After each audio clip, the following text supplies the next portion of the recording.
Salam untuk kita semuanya, berjumpa lagi dengan saya di channel Aritela Tutorial, tempat kita untuk berbagi informasi seputar informasi pendidikan dan informasi guru, serta informasi lain yang ada hubungannya dengan pendidikan dan guru.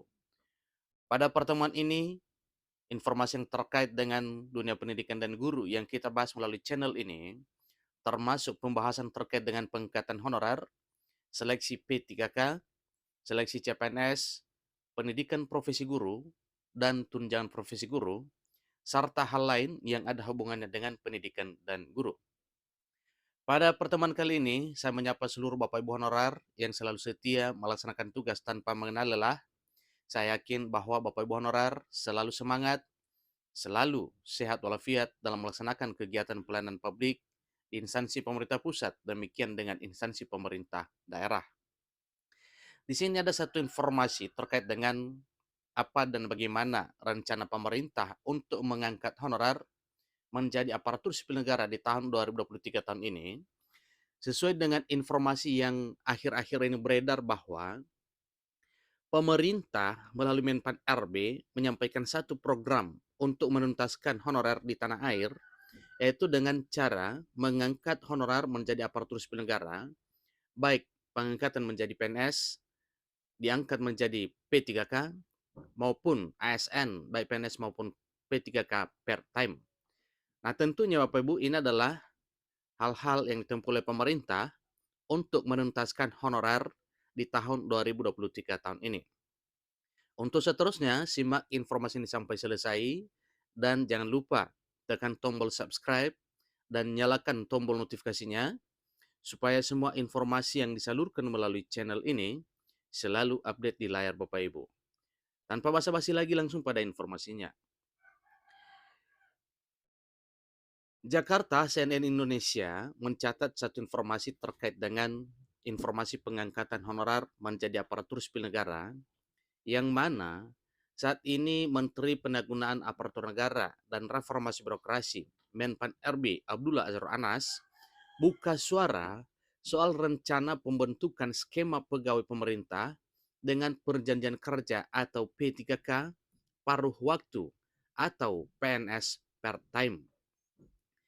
Nah, ini informasi yang baru beredar Bapak Ibu terkait dengan upaya pemerintah untuk membuka skema baru dalam hal menuntaskan honorer, salah satunya yaitu dengan mengangkat para honorer menjadi P3K per waktu atau PNS per time.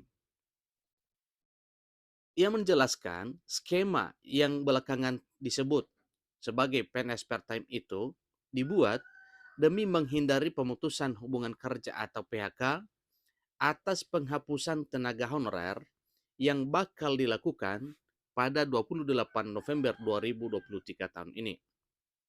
Tentunya ini adalah salah satu upaya yang ditempuh oleh pemerintah untuk menghindari terjadinya PHK massal atau PHK terhadap sebagian honorer, sebagaimana yang telah disampaikan bahwa itu akan dilaksanakan pada 28 November 2023 tahun ini.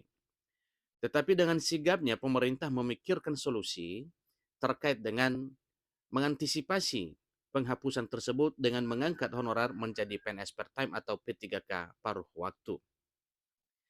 Menteri Anas mencontohkan tenaga honorer yang bisa diangkat menjadi pegawai pemerintah dengan perjanjian kerja atau P3K paruh waktu, salah satunya adalah cleaning service.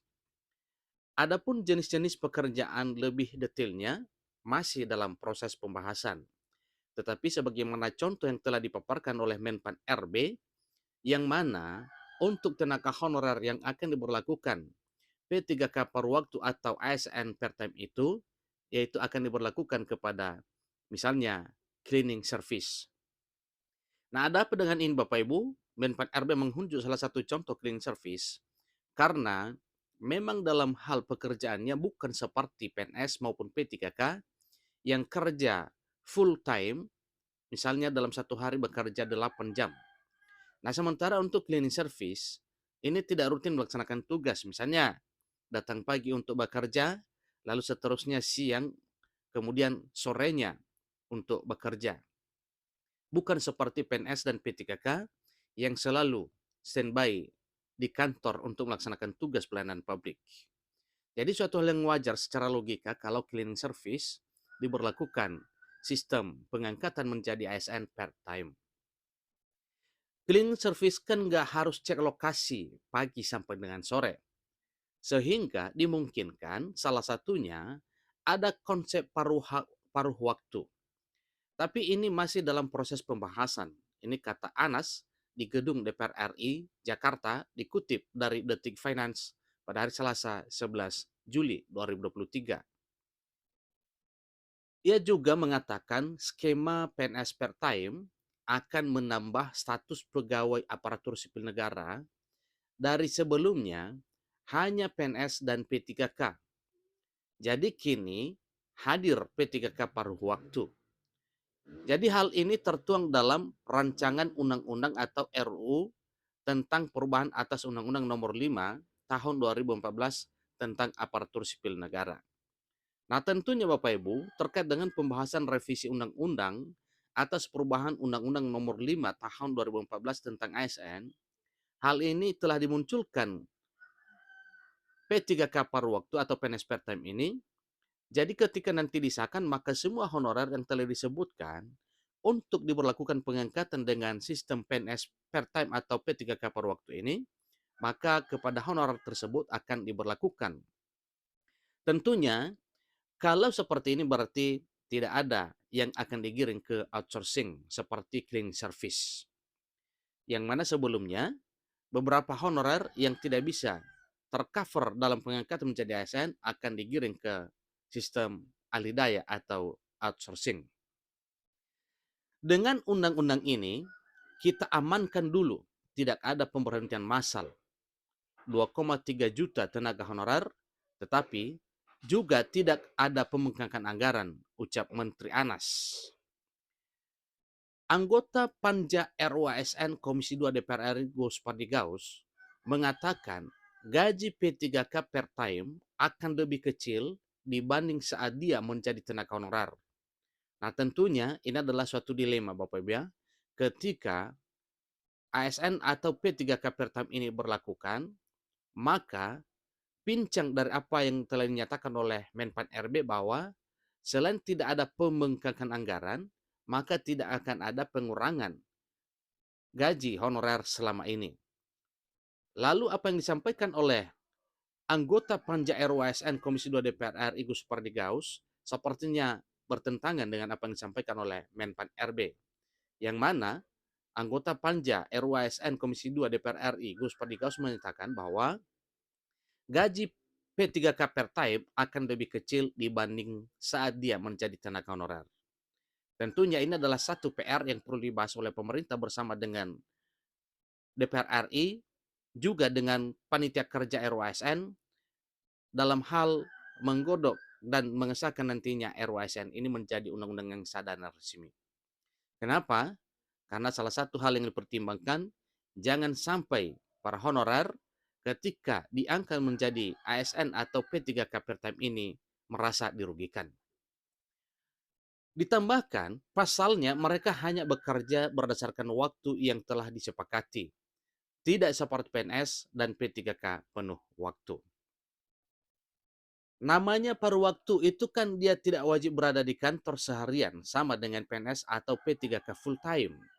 Gajinya tentu disesuaikan dengan tugas, bidang, dan wewenang yang diembankan kepada yang bersangkutan.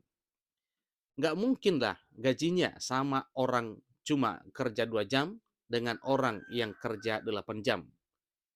Itu kan tidak sesuai. Ini pernyataan Gus Pardigaus selaku anggota Panja RUASN Komisi 2 DPR RI.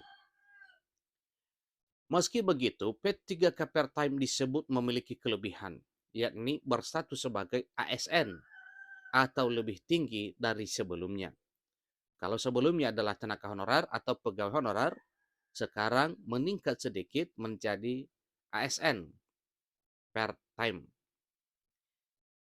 Jadi mereka juga diberikan ruang dan kreasi untuk bisa melakukan aktivitas atau pekerjaan di luar statusnya sebagai ASN per time.